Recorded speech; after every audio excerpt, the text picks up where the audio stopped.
Cinema operation Valentine అని ఒక సినిమాతో మీ అందరి ముందుకు రాబోతున్నాను. బోత్ హిందీ తెలుగు రెండు భాషల్లో సినిమా షూట్ చేయడం జరిగింది. 2019లో పుల్వామా అటాక్ అని ఒకటి అయిందనమాట. 2019 ఫిబ్రవరి 14న పుల్వామా డిస్ట్రిక్ట్లో. ఆ రోజు ఒక 40 మంది సిఆర్పిఎఫ్ సోల్జర్స్ని ఒక పెద్ద కాన్వే ఆఫ్ సోల్జర్స్ వెళ్తున్నారు. సిఆర్పిఎఫ్ సోల్జర్స్ అందులో ఒక 40 మందిని ఒక మిలిటెంట్ బాంబ్, ఒక సూసైడ్ బాంబ్ లాగా వచ్చి ఢీకొని ఒక 40 మంది సిఆర్పిఎఫ్ సోల్జర్స్ ఇంకా కొంతమంది సివిలియన్స్ మరణించారు. అది ఒక బ్లాక్ డేగా ప్రకటించారు దాన్ని. సో చాలాసార్లు ఏంటంటే జనరల్గా ఎన్నో టైమ్స్లో మన కంట్రీ పీస్ టైంకి మెయింటైన్ చేయాలి, ఏదైనా ఇలా ఇష్యూ జరిగినప్పుడు రియాక్ట్ అవ్వకూడదు, డిప్లొమాటిక్గా ఉండాలి అనే ఒక దాంట్లో ఉండేవారు చాలాసార్లు. ఎందుకంటే because that's how it operates. కానీ పుల్వామా అయిన తర్వాత అప్పుడు ఉన్న మన గవర్నమెంట్ కానీ వాళ్ళందరూ డెసిషన్ తీసుకుని ఏదైతే మిలిటరీ టెర్రరిస్ట్ ఆర్గనైజేషన్స్ ఉంటారో వాళ్ళు చేసిన ఈ పనికి వాళ్ళకి సమాధానం గట్టిగా ఇవ్వాలనే ఉద్దేశంతో బాలకోట్ ఎయిర్ స్ట్రైక్ అని ఒకటి జరిగింది 12 రోజుల తర్వాత, పుల్వామా అటాక్ తర్వాత. సో దాంట్లో వెళ్ళి ఒక జైష్ మొహమ్మద్ అనే మిలిటెంట్ క్యాంప్స్ని ఒక 350 నుంచి 400 మంది టెర్రరిస్ట్ వరకు న్యూట్రలైజ్ చేశారు.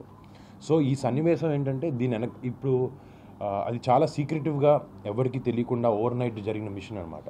So next day morning obviously మన ప్రైమ్ మినిస్టర్ వచ్చి దాని గురించి మాట్లాడడం ఇవన్నీ జరిగింది. కానీ దాని వెనకాల ఎంత స్ట్రగుల్ అయితే ఉంటుందో, ఎంత ప్లానింగ్ ఉంటుంది అనేది చాలామందికి తెలియదు అనమాట. సో ఆ ఉద్దేశంతో ఈ సినిమా చేసి ఆబ్వియస్లీ మన మిలిటరీలో లేకపోతే మన ఎయిర్ ఫోర్సెస్లో కానీ మన నేవీలో కానీ ఎంతోమంది భారతీయులు సెల్ఫ్లెస్గా వాళ్ళ ఫ్యామిలీస్ని దూరంగా పెట్టుకుని బార్డర్ దగ్గరికి వెళ్ళి వేరే ప్రదేశాల్లో మన దేశంలో మనల్ని కాపాడే దిశగా వాళ్ళు ఎన్నో సాక్రిఫైజెస్, ఎంతో గొప్ప స్ట్రెంగ్త్, ఎన్నో గొప్ప కరేజ్ టేల్స్ వాళ్ళు ఉన్నాయి. అవి మళ్ళీ గుర్తించాలి, అవన్నీ జనాలకి ముందుకు తీసుకెళ్లాలన్న ఉద్దేశంతో ఈ ఆపరేషన్ వ్యాలంటైన్ అన్న సినిమా చేయడం జరిగింది. ఇదే పుల్వామా అటాక్ ఇంకా బాలకోట్ ఎయిర్ స్ట్రైక్ నేపథ్యంలో ఆ ఇన్సిడెంట్స్ని బేస్ చేసుకుని ఒక ఫిక్షనల్ స్టోరీలాగా అల్లి చాలా ప్యాషన్తో, అంటే ఆడియన్స్ కూడా నాకు అప్పుడప్పుడు లవ్ స్టోరీలు లేకపోతే కమర్షియల్ సినిమాలు, మంచి ఫైట్, యాక్షన్, కామెడీలు కాకుండా టైం టు టైం మనందరికీ మన జవాన్లు చేసే గొప్ప పనుల్ని గుర్తు చేయగలిగే ఒక సినిమాని చూపించాలని ఒక ప్రయత్నమే మా ఈ cinema. And March 1st release అవుతుంది. అండ్ హోప్ మా 2 తెలుగు రాష్ట్రాలకి, దేశం మొత్తం ఈ సినిమా బాగా నచ్చుతుందని నాకు కోరుకుంటున్నాను. Thank you. అంటే ఇప్పుడు మేము యాజ్ రియలిస్టిక్ యాజ్ పాసిబుల్ వెళ్దామని. అంటే మోడీ గారు అంటే ఆబ్వియస్లీ గవర్నమెంట్ క్లియరెన్స్ చాలా ఉండాలి, బట్ ఆయన గవర్నమెంట్ హయాంలోనే ఇది బాలకోట్ ఎయిర్ స్ట్రైక్ అనేది జరిగింది. బట్ డెఫినెట్గా ఆయన ఇంటర్వెన్షన్ ఎంత ఉంది దీంట్లో అనేది ఒక సినిమాటిక్లో ఎంత లిబర్టీ తీసుకోగలుగుతామో తీసుకుని డెఫినెట్గా చూపించాం. ఎస్. అవునండి.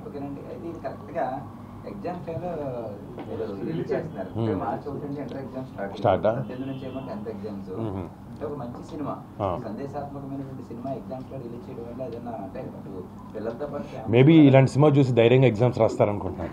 అంటే ఇది మీరు చెప్పినట్టు ఇందాక యూత్ కూడా ఇది చాలా మంచి సినిమా. అంటే ఈ మధ్యన చాలా సినిమాలు చూస్తున్నాం, బట్ వాళ్ళని ఇన్స్పైర్ చేస్తే ఇప్పుడు మన 12th ఫెయిల్ అనే ఒక సినిమా వచ్చింది హిందీలో, చాలా ఇన్స్పిరేషనల్ ఫిల్మ్. ఈ సినిమా కూడా ఏంటంటే మన మిలిటరీలో లేకపోతే మన ఎయిర్ ఫోర్స్లో కానీ మన జవాన్లు పడే కష్టం కానీ వాళ్ళ ధైర్యంతో చేసే మిషన్స్ కానీ అవి చిన్నపిల్లలు చూసినప్పుడు వాళ్ళకి ఒక రకమైన ఎంకరేజ్మెంట్, ఒక పాజిటివ్ ఇంపాక్ట్ పిల్లల్లో తెప్పించగలుగుతాం అని అనుకుంటున్నాను ఈ సినిమాతో. సో ఆబ్వియస్లీ అంటే కొన్నిసార్లు ఇప్పుడు కోవిడ్ తర్వాత ఇప్పుడు సినిమాలు క్లటర్ ఎక్కువ అయిపోయింది. సో మాకు కుదిరినంత దాంట్లో ఆబ్వియస్లీ మేము అంత 100-200 కోట్ల సినిమా కాదు మాది, బట్ మాకున్న బడ్జెట్లో మేము కష్టపడి ఒక ప్యాషన్ ప్రాజెక్ట్గా చేసాం. కానీ సినిమా బాగుంటే అది ఎగ్జామ్ అయినా కూడా ఎగ్జామ్ రాసుకున్న తర్వాత వచ్చి సాయంత్రం చూస్తాను. నేను కాలేజ్ ఉన్నప్పుడు పొద్దున్న ఎగ్జామ్ రాసి సాయంత్రం జల్సా షోకి వెళ్ళాను. సో నాకు తెలిసి వెళ్తారనుకుంటున్నాను సినిమా బాగుంటే. అంటే రిలాక్స్ అవ్వడం పని చేస్తాను. మళ్ళీ ఫస్ట్ మూవీ లవ్ వైలెన్స్ తో స్టార్ట్ అయ్యింది, మళ్ళీ డిఫరెంట్ క్యారెక్టర్లు మన కంచె చేసాం. సో కంచెలో కూడా అక్కడ ఎలా కష్టపడతారో బార్డర్ దగ్గర. సో ఇలాంటి టైప్ ఆఫ్ స్టోరీస్ మీరు ఎంచుకోవడానికి ఫ్యామిలీ డాడీ కానీ లేదంటే ఇంట్లో మెగా బ్రదర్స్ స్టోరీ ముందు చెప్తారు మీరే అంటే కొన్ని సినిమాల్లో ఇప్పుడు డౌట్లు ఉన్నప్పుడు 100% పెద్దనాన్న గారిని కానీ నాన్నగారిని కానీ అడగడం జరుగుద్ది ఏదన్నా అంటే స్టోరీ బ్యాక్డ్రాప్ గురించి అయితే నాకు ఇప్పుడు నేను బయట తిరిగేటప్పుడు ఏ వాడుతున్నాయి లేదని ఒక చిన్న అజంప్షన్ అనాలిసిస్ ప్రతి యాక్టర్ చేసుకోవాలి. అది చేసుకుంటే అంటే నాకు కూడా ఏంటంటే ఇప్పుడు వారానికి ఒక 2 సినిమాలు 3 సినిమాలు కమర్షియల్గా లవ్లో డాన్సులు ఫైట్లతో వస్తున్నాయి. నేను చేశాను చాలా. నేను ఆ సినిమాలు ఏం తక్కువ అని అనట్లేదు. ఆ సినిమాలు కూడా చాలా కష్టం అలాంటి సినిమాలు చేయడం, అలాంటి సినిమాలు హిట్ చేయడం కూడా. కానీ నాకు ఒక యాక్టర్గా కొన్నిసార్లు నిజం కథలతో మన దేశంలో ఎన్నో ఇలాంటి ఈ మిషన్ ఒక మిషన్ ఇలాంటివి ఎన్నో వందలాది మిషన్లు ఎన్నో వేలాది మిషన్లు చేశారు కాబట్టి ఈరోజు మనం అందరం ఇంత పీస్ఫుల్గా ఇంత హ్యాపీగా ఇక్కడ ఉండగలుగుతున్నాం మన ఇళ్ళల్లో. సో ఇలాంటి ఒక మిషన్ చూపిస్తే జనాలకి ఒక నిజం ఒక రెస్పెక్ట్ అనేది మనందరికీ ఇక్కడ కూర్చున్న ప్రతి ఒక్కరికి లోపల దేశభక్తి అనేది 100% మన అందరికీ ఉంది.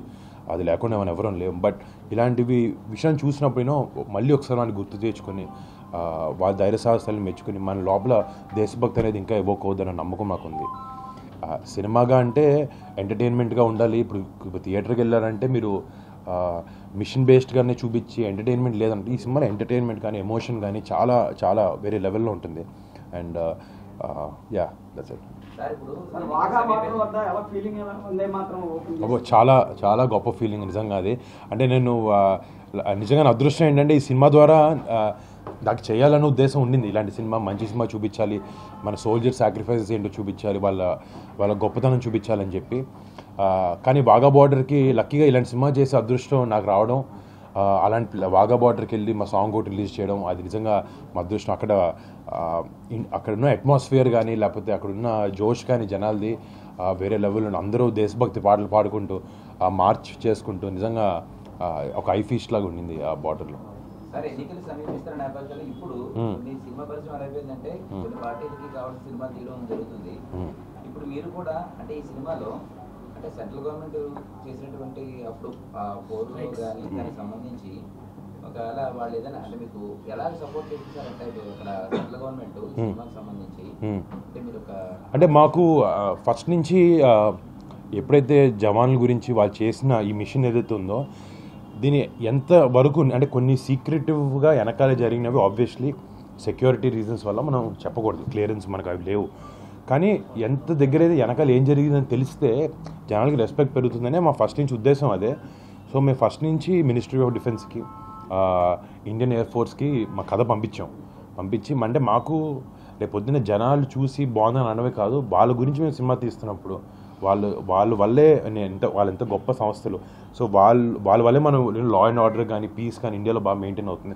సో అలాంటి వాళ్ళకు కూడా హ్యాపీగా ఫీల్ అవ్వాలి. రేపు పొద్దున వాళ్ళు చూసి ఇబ్బందికరంగా ఉందన్న ఫీలింగ్ వాళ్ళకి తీసుకొచ్చే ప్రయత్నం అది కాదు. సో వాళ్ళకి అది ఉండకూడదనే మేము ఉద్దేశంతో ఫస్ట్ నుంచి కథ వాళ్ళకి పంపించడం జరిగింది. వాళ్ళు చాలా బాగుందని చెప్పారు. చిన్న వర్డ్స్ 2-3 మార్చారు తప్ప మోస్ట్ ఆఫ్ ఇట్ వరకు ఏదైతే ఉందో మా కథలో అదే వాళ్ళకి నచ్చింది. అండ్ తర్వాత షూటింగ్ చేసే పరిధిలో కూడా వాళ్ళు ఇండియన్ ఎయిర్ ఫోర్స్ నుంచి ఒక 2 పర్సనల్లీ మా షూటింగ్ స్పాట్లో పెట్టారనమాట. అంటే ఇలాంటి క్యారెక్టర్ వేసినప్పుడు సినిమాటిక్ లిబర్టీ తీసుకోకూడదు. అంటే క్యారెక్టరైజేషన్ వెనకాల బిహేవియర్ చేసి ఎయిర్ బేస్లో చేసే విధానం కానీ యాక్ట్ చేసే విధానం కానీ ఫ్లైట్ నడిపేటప్పుడు అన్ని డీటెయిలింగ్ కూడా చాలా ఎంత నిజానికి దగ్గరలోనే అంత నిజానికి దగ్గరలో ఉండాలి. సో ఆ ప్రయత్నంలో వాళ్ళిద్దరిని సెట్లో పెట్టారు. సో వాళ్ళకి నచ్చేటట్టు వాళ్ళు గర్వపడేలాగా ఉండాలి. లేకపోతే మన డిఫెన్సెస్ కానీ మన మినిస్టర్ ఆఫ్ డిఫెన్స్ కానీ లేకపోతే మన air force Indian air force కానీ ఎనీ ఆర్మ్ ఫోర్సెస్ మన ఇండియాలో ఉండి వాళ్ళందరూ కూడా గర్వపడే సినిమా ఇది అవ్వాలి అనే ఉద్దేశం మాత్రం మాకు 100%. అవునండి.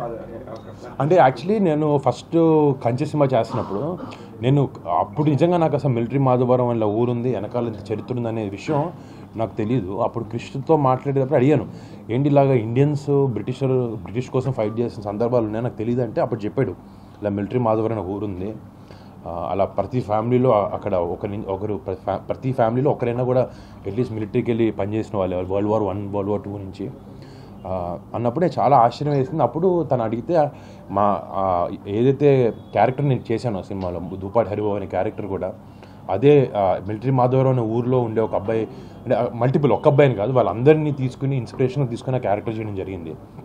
అండ్ చాలా ఆనందంగా ఉంది వాళ్ళ దగ్గరికి వెళ్ళడం కూడా. అంటే నేను మొన్న ఒకసారి మాట్లాడుతూ అనుకుంది ఏంటంటే ఇప్పుడు మనందరం ఫర్ ఎగ్జాంపుల్ మన జాబ్ ప్రొఫైల్లో లేకపోతే మీరు మీడియా మీ ఆఫీస్ కానీ నేను నా యాక్టింగ్ దీంట్లో మనం చాలా బిజీగా మన ఫ్యామిలీని ఎలా కేర్ తీసుకోవాలి, మన ఇంట్లో ఎలా చూసుకోవాలి, ఒక లెవెల్ వరకు బయట ఎప్పుడైనా సహాయం కుదిరినప్పుడల్లా చేస్తూ ఉంటాం. కానీ ఒక సైనికుడు మాత్రమే యూనో దేశంలో ఉండే 130 కోట్ల మందిని వాళ్ళ ఫ్యామిలీ అని అనుకుంటే తప్ప వాళ్ళ సొంత ఫ్యామిలీని దూరంగా పెట్టి బార్డర్ దగ్గరికి వెళ్ళి మన కోసం ఫైట్ చేయరు. సో అంత గొప్ప వాళ్ళని, అలాంటి గొప్ప వాళ్ళు మన ఇంటి దగ్గర ఇలా మాధవరంలో ఉన్నారని తెలిసి వాళ్ళని కలవడం నిజంగా మాకు చాలా ఆనందంగా ఉంది. మట్కాన్ ఒక సినిమా చేస్తానండి, కర్ణ కుమార్ గారు అని డైరెక్షన్.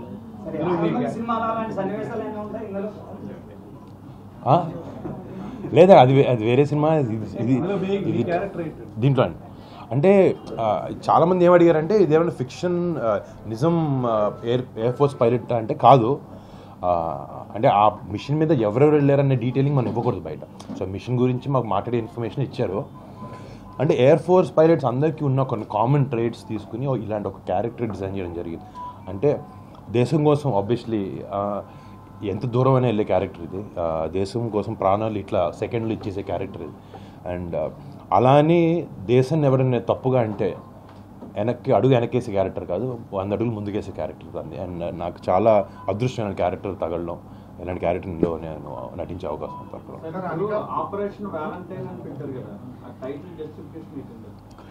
సో అదే అండి. ఇప్పుడు యాక్చువల్లీ ఏంటంటే నిజంగా జరిగిన బాలకోట్ ఆపరేషన్ ఏదైతే జరిగిందో దాని పేరు ఆపరేషన్ బందర్.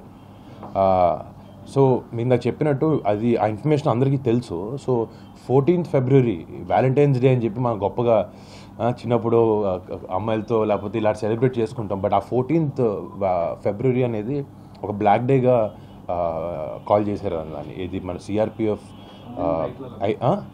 సో అంటే జనాలకి ఆబ్వియస్లీ ఏంటంటే ఇలా మీ క్వశ్చన్ అడిగినట్టు ఎవరైనా ఏంటి ఆపరేషన్ వ్యాలంటైన్ అంటే 14th February ఏదైతే లాస్ ఇండియాకి అయిందో, దేన్నైతే మనం బ్లాక్ డేగా ప్రకటిస్తున్నాం ఆ 14th Februaryని, ఆ రోజు అయిన ఘటనకి ఆ మిలిటెంట్ ఆర్గనైజేషన్స్కి దాని వెనకాల ఉండే జనాలకి ఇండియా ఇచ్చే ఆన్సరే ఈ operation Valentine. So 14th February అయింది కాబట్టి అది వ్యాలంటైన్స్ డే కాబట్టి దీని పేరు ఆపరేషన్ వ్యాలంటైన్ అని పెట్టాం. బేసిక్లీ ఏదైతే దుర్మార్గులు ఉన్నారో దాని వెనకాల వాళ్ళకి వ్యాలంటైన్స్ డే గిఫ్ట్ అనుకుందాం ఇండియా నుంచి.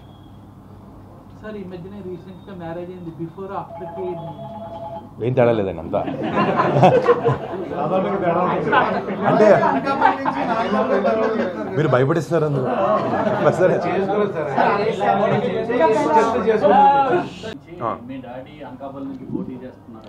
అంటే నాకు అది పార్టీల్లో వాళ్ళు చెప్తారు అండి. అంటే నేను చాలా సందర్భాల్లో చెప్పాను 100%. నేను మా కుటుంబ సభ్యులందరికీ అందరూ బాబాయ్ వెనకాల ఉంటారు.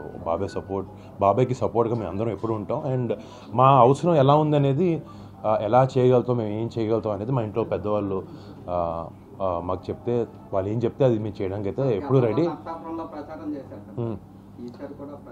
అదే అని చెప్పేది. అంటే అసలు మా ఇంట్లో వాళ్ళు మేము అందరం ఎలా పెరిగి అంటే మా పెద్దోళ్ళు ఏమంటే మేము అదే చేస్తాం. మేము అలాగే పెరిగాం. ఎప్పటికీ we're like a family and మేము ఎప్పుడు అలాగే కలిసి ఉంటాం కూడా. అండ్ మా పెద్దనాన్నగారు, మా బాబాయ్ గారు ఏం చెప్పినా, మా నాన్నగారు ఏం చెప్పినా, ముగ్గురు బ్రదర్స్ కాబట్టి వాళ్ళు ముగ్గురు కలెక్టివ్గా ఒక్కొక్కసారి ఒక సిచ్యువేషన్లో ఒక్కొక్కరు డెసిషన్ తీసుకుంటారు. వాళ్ళ ముగ్గురు మాటలే మేము అందరం చాలా జాగ్రత్తగా విని వాళ్ళు ఏం చెప్తే చేస్తాం. ఎవరు చెప్పట్లేదండి అంత బాగా. తర్వాత అంటే నిజంగా అంటే చాలా నచ్చినాయి నాకు ఆ 2 సినిమాలు. అంటే అవి 2 ఒకటి కాలేజ్ యాంగిల్లో, ఇంకొకటి బాగా రూరల్ ఫ్యామిలీ ఎమోషన్స్తో కూడిన లవ్ స్టోరీ అనమాట. ఆ 2 అంత మంచి సినిమాలు చేసిన తర్వాత మళ్ళీ సార్ చేస్తే దానికన్నా బాగుండాలనే ఉద్దేశంతో వెయిట్ చేస్తున్నాను. బట్ వచ్చినాయి కానీ కథలు అంత తొలి ప్రేమ ఫిదా కన్నా బాగుండే కథలు ఇంకా రాలేదు. పెళ్లి చేస్తున్నా కదండి. ఎవరండి? మా చెల్లి నిన్నే యాక్టింగ్ అదంతా ఏదో సోషల్ మీడియాలో సగం చెప్పాలి. అంటే లావణ్య త్రిపాఠి గారు మిమ్మల్ని ఏ క్యారెక్టర్ లో చూడాలనుకుంటారు? అంటే అల్పులాగా ఆవిడకైనా నచ్చిన క్యారెక్టర్ మీరు చేశారా, లేకపోతే ఆవిడ మిమ్మల్ని ఈ క్యారెక్టర్ చూడాలనుకుంటారా? అంటే తనకి నేను ఏం చేసినా నచ్చుద్ది మామూలు 100%. అంటే ఈ క్యారెక్టర్ తను ఇందాక మీరు చెప్పినట్టు లవ్ స్టోరీలో బాగుంటాం అని ఉద్దేశంలో తను చెప్పింది. ఆ తొలి ప్రేమ ఫిదా సినిమా ఇంకోసారి చేయని. నాకు చేయాలని ఉంది, but I'll do. Love boy గానే చూడాలనుకుంటున్నారు. అంటే 2 days తాను. బ్యాక్ అదే 2 days బ్యాక్ ఆవిడ వైజాగ్ వచ్చినప్పుడు క్లీన్ సోషల్ యాక్టివిటీస్ అవునండి. అవును ఆ. ఇలా అని చెప్పింది. దానికోసమే క్వశ్చన్ అడిగాను. ఏదండి అదే ఈ క్వశ్చన్ దాంట్లో నుంచి వచ్చింది. ఆహాహా. అంటే మీరు సోషల్ యాక్టివిటీలోనే ఇన్ని చూడాలనుకున్నాను. అలాగా, అది బయట, అది నిజ జీవితంలో ఆబ్వియస్లీ సోషల్. సినిమాల్లో అంటే ఎంటర్టైన్మెంట్ కాబట్టి రకరకాలవి, ఒక యాక్టర్గా ఇందాక ఆయన చెప్పినట్టు ఒక యానిమల్ లాగా, లేకపోతే ఒక ఫిదా లాగా, లేకపోతే ఒక బాహుబలి లాగా ప్రతి యాక్టర్కి కోరికలు ఉంటాయి డిఫరెంట్ క్యారెక్టర్స్ చేయాలని. అది ఆబ్వియస్లీ మనం ఎంత బాగా రాణిస్తున్నాం అనే దాన్ని బట్టి చూసి ఎత్తుక్కొని మంచి సినిమా చేయాలనేది మాత్రం ప్రయత్నంలో ఉంటాం. ఇప్పుడు ముకుందాలో మీరు గోదావరి పిల్లడి కింద అందరికి ఆకట్టుకుంటారు. అంటే లోకల్గా ఎలాగా యువకులు తిరుగుతారు అంటే ఆ టైప్ క్యారెక్టర్స్ ఏమన్నా? ఇప్పుడు మట్కా అనే సినిమాలో వైజాగ్ బేస్ సినిమా మొత్తం, అంటే మన సైడ్ సినిమా, అది కొంచెం డిఫరెంట్ కాన్సెప్ట్లో ఉండబోతుంది. అదే అప్పుడు మట్కా అనే గేమ్ జరిగేది కదండి 80s, దాని బేస్ మీద గ్యాంబ్లింగ్ బ్యాక్డ్రాప్ మీద చేస్తున్నాం సినిమా. నమస్తే, thank you so much. Thank you.